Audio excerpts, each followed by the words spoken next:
These days, there's just way too much anime to keep up with. When I first got into anime a decade ago, I was able to watch anything and everything in the current season I wanted while still going back to binge shows in my backlog. Nowadays, I attempt to do the same but find myself falling further and further behind on everything that interests me. These 10 anime I'm highlighting are only some amongst the many shows that deserve more viewership. I'll focus on shows that leave a feel-good, fluffy impression for this video, so if you're in need of some lighter and more entertaining shows, be sure to check them out and let me know if there are any feel-good shows more people need to check out as well.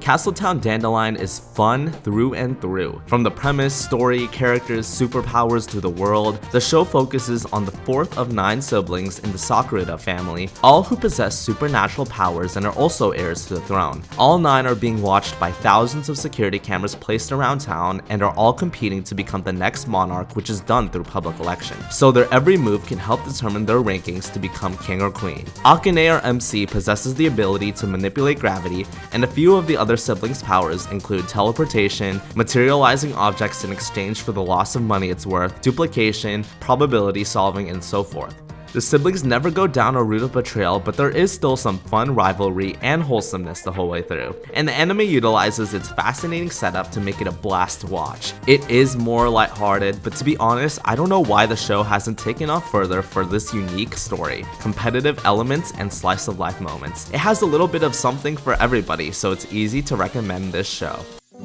Written by the same author as Fullmetal Alchemist Brotherhood, but drastically different in nature, Silver Spoon deserves as much praise for its take on life lessons, future plans, privileges on life, and unique agricultural take for the medium. Wanting to run away from his hectic life, our city boy protagonist Hachiken struggles to adapt to the simpler agricultural lifestyles our characters live. There's so much to take in, whether it's learning how calves are born, how characters aren't born into the same type of opportunity or lifestyle as others, or the simplicities of a quieter lifestyle. The Silver Spoon theme comes into play multiple times. Those who are born with a silver spoon are those who are born with privilege and wealth, oftentimes naive to the world around them. It might not sound super intriguing on paper, but the show presents its characters with such authenticity that you care so much about each and every single one of them. Every episode left me happy, but surprisingly wanting to continue onwards to see what happens to our group of characters next.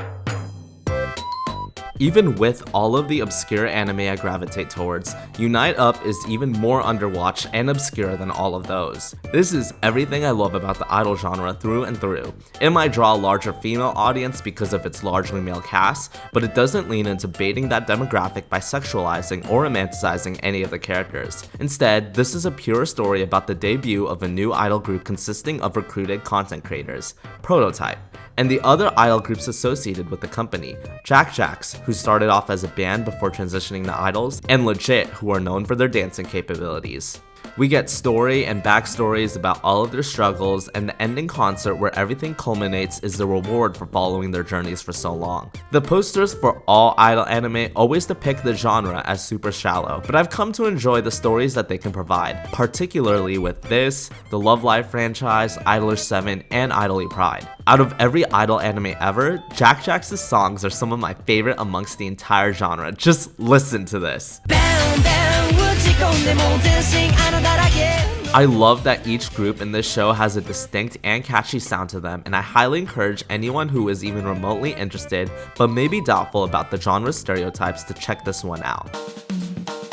The caretaking of children theme is no stranger to anime, but an excellent one that needs more eyes on it is Poco's Udon World. In this anime, Sota's return to home is met with the presence of a child found in his late family's udon restaurant. After seeing this child with nowhere to go, Sota decides to take him in, feeds him, and names him Poco, and thus begins the tale of cuteness. Poco is half tanuki, which adds to his adorableness as well. Every episode, I felt a little fuzzy inside watching, seeing how Poco not only directly infected Sota, but improved the relations of those around him as well, and how Sota was the caretaker Poco needed made their relationship really fulfilling.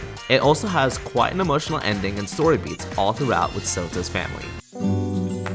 Town Revitalization is the name of the game in Sakura Quest. After mistakenly getting sent to the rural town of Manoyama for a job offer, Yoshino has no choice but to accept and join the tourism board to help the dying town get more traction. The town of Manoyama is a tight-knit community that struggles with change, so Yoshino has to both adapt to their lifestyle while reinventing a number of PR tactics that highlight the charms of the town. I loved how the minor characters constantly appear in different locations around the town to get this sense of community. And since we see everything from Yoshino's point of view, we see how each of the town folks live, from their dreams to even the bus routes they take, which helps us as a viewer root for our team whenever they come up with a new strategy. Studio PA Works has a pattern of creating these slice-of-life working shows that sprinkle in elements of drama with Shirobako, Aquatope on the Sand, and Hanasako Iroha. Out of these four, Soccer Quest has the least amount of traction, which is ironic to the statement of what the show is about. I'd say that this is their least dramatic in presentation out of the four as well, but it definitely holds up as a nice watch alongside all of the rest of their works. A wholesome romance show between a saint and pastor, which should A, be forbidden, or B, not so wholesome if you know how some priests are in real life. Saint Cecilia and Pastor Lawrence is an emotionally soothing anime that follows the day-to-day of our two characters. Cecilia as the saint has the power to give blessings to her town and keep evil energies away that plague Lawrence a lot, while Lawrence looks after her true lazy nature and acts as Cecilia's caretaker. It's a pure adventure all throughout, and the additions of Hazalita and Abel help keep things fresh as the show goes on. It's nice to see Christianity depicted nicely here, as they're often used in storytelling as a source of evil or corruption. A very nice watch, and a decent romance too if that's what you're looking for. Heaven's design team's simple premise was enough for me to enjoy watching this show. God gets lazy creating animals, so he leaves it up to a team of angels to help create them. We see this team create a bunch of rejected animals until they eventually get one right, which is then accepted by God and put into the earth. The show covers almost every type of animal possible: mammals, reptilians, birds, and so forth. It's pretty episodic in nature, so I don't recommend this as a binge watch, but rather as one you watch with meals or right before you go to bed as a way to wind down. It can get kinda repetitive, but I feel it's better to be enjoyed as an educational watch you put on once in a while and enjoy, and for that, I do think it deserves a chance. I randomly saw Tari Tari and watched it on a whim after seeing it on the front page of where I stream, and was surprised that even I've never heard of it before. Our MC Konatsu wants to sing in the music students recital to showcase herself to professionals and VIP, but she's banned from participating in it after screwing up the year before. She then puts together a singing club with her friends in order to achieve her goal, but there are many challenges along the way, along with who to recruit, to getting accepted as an official club, and getting everyone to notice this club. It's a pleasant watch, and they mixed in the drama, music, and story about pursuing your goals quite well. Each of the 5 club members gets their moment to shine and even presented some nice coming-of-age elements to top it all off. I binged it all in one night and don't regret it for how pleasant it has been. The anime original by famous studio Mappa follows Aragaki Jotaro, a renowned Japanese gymnast who is competing on the world stage. However, after he has a certain incident on the horizontal bars,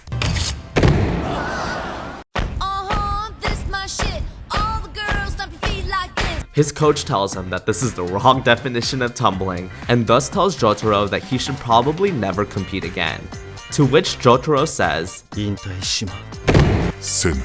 So thus, we follow Aragaki's journey to regain his reputation as a gymnast and hold up competitively once more. Alongside the story of perseverance, there's also a big emphasis on familial relations and dreams in this show that makes it really inspiring. This is a complete self-contained story that is only 11 episodes long and worth the romp for that alone. The Gymnastic Samurai is one of Studio Mappa's most underground shows, and I quite like the storytelling of their anime originals, so while their adaptations of great works are good too, I like recognizing their lesser known properties as well in hopes that they continue to tell such stories. I got a nostalgic feeling watching Fastest Fingers first, the type of feeling I got while watching Pokemon, Digimon, and other cartoons as a child. This show is what it presents. It's a trivia-based competition show, and for what it was, I had a good time. I was engaged enough to continue watching, and I liked learning pieces of information I will almost never utilize in my day-to-day life. The cast was likable, and the villain character Mikuriya played the way you'd expect every rival character in Pokemon to play out. It was a fun diversion that I think maybe people expected a lot more serious and dramatic moments from, which is why it flew under the radar. For what it's worth though, it does it well and deserves the watch.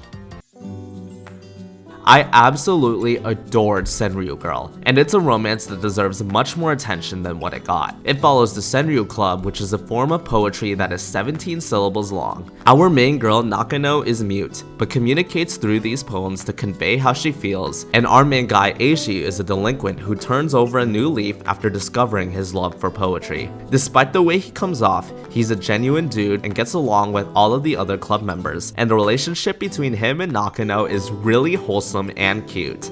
This is a shorter anime with episodes only being 12 minutes long instead of the usual 24, but it still managed to captivate me with its club, characters, and romance. It never feels like it drags because of this and kept the largest grin on my face all throughout watching. If you enjoy a nice romance, I beg you to check out Senryu Girl, as it doesn't even take a lot to complete the watch. By the end, I was left wanting more of these characters but was also super satisfied with what they told.